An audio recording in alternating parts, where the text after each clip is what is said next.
বেরাদার জঙ্গলে পশু পাখি পর্যন্ত হযরত ইমামে হাসান ও হুসাইনকে মোহাব্বত করেছে। জোরে বলুন সুবহানাল্লাহ। আল্লাহর নবী সাল্লাল্লাহু তাআলা আলাইহি ওয়াসাল্লামের কাছে এক সময় বেরাদার একজন সাহাবায়ে কেরাম আপনার একটা হরিণের বাচ্চা নিয়ে নবীর কাছে আপনার হাজির হয়ে গেলেন। আল্লাহর নবীর কাছে হাজির হয়ে যাওয়ার পরে আমার দয়ার নবী আকা মুস্তাফা রহমাতাল লিল আলামিনকে দিলেন, গিফট দিলেন, উপহার দিলেন। আমার দয়ার নবী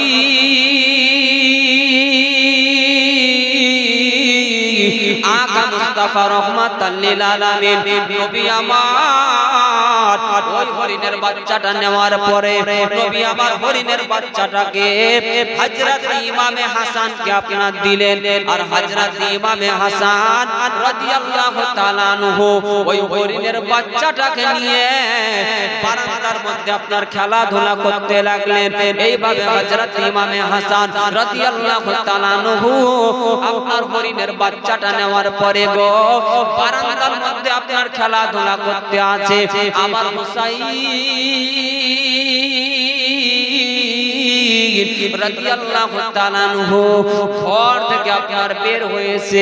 ঘর থেকে বের হওয়ার পরে দেখতে পেল হযরত ইমামে হাসানের ভাইজানের কাছে খুব সুন্দর একটা হরিণের বাচ্চা রয়েছে। হরিণের বাচ্চাটা নিয়ে আপনার খেলাধুলা করতে আছে আমার হযরত ইমামে হুসাইন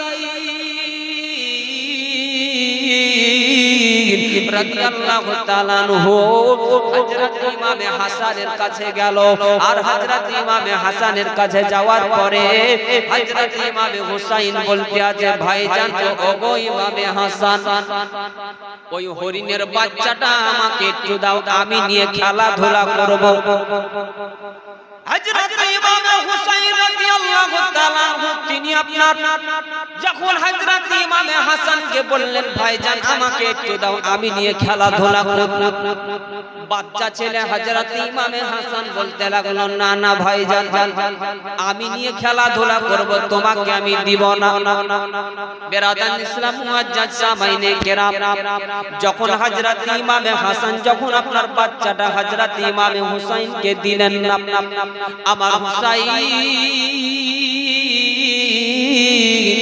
রাদিয়াল্লাহু তাআলা আনহু বাচ্চা অবস্থাতে বাচ্চা ছেলে চোখের মধ্যে আপনার পানি চলে আসলো, কান্না করতে আপনার আরম্ভ করলেন।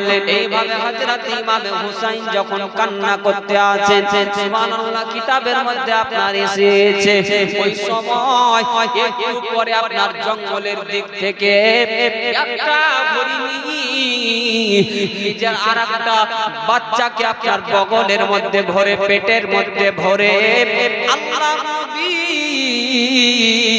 সাল্লাল্লাহু তাআলা আলাইহি ওয়াসাল্লামের কাছে হাজির হয়ে গেছে। জোরে বলুন সুবহানাল্লাহ। আল্লাহর নবীর কাছে ওই হরিণী আসার পরে হরিণী বলতে আছে ইয়া রাসূলুল্লাহ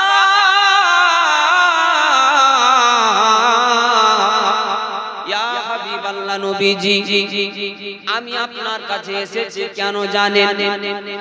আমি আপনার কাছে এসেছি কারণ হলো হযরত ইমামে হাসানের কাছে যে বাচ্চাটা আছে ওই বাচ্চাটা হলো আমার বাচ্চা। অতএব আমি আপনার কাছে এসেছিলাম ওই বাচ্চাটা নেওয়ার জন্য। কিন্তু ইয়া রাসূলুল্লাহ ইয়া হাবিবাল্লাহ নবীজি এই জায়গায় আসার পরে আমি দেখতে পেলাম হযরত ইমামে হুসাইন কান্না করতে আছে। হযরত ইমামে হুসাইনের চোখের মধ্যে পানি। অতএব আমি আর বাচ্চাটা আমি নিব না। অতএব আমার কাছে যে বাচ্চাটা আছে ইয়া রাসূলুল্লাহ আমি বাচ্চা ছেড়ে আমি জিন্দেগি কাটিয়ে দিব। কিন্তু হযরত ইমামে হুসাইনের চোখে পানি দেখতে পারবো না। জোরে বলুন সুবহানাল্লাহ। হযরত ইমামে হুসাইনের চোখে পানি দেখতে পারবো না। বেরাদান মুআজ্জাজ সামাইনে কেরাম বাপজি ভাইরা আমার ওই হরিণটার কাছে যে আরেকটা বাচ্চা ছিল ওই বাচ্চাটিকে আপনার কি বলে ইমামে হুসাইনের কাছে দিয়ে দিলেন।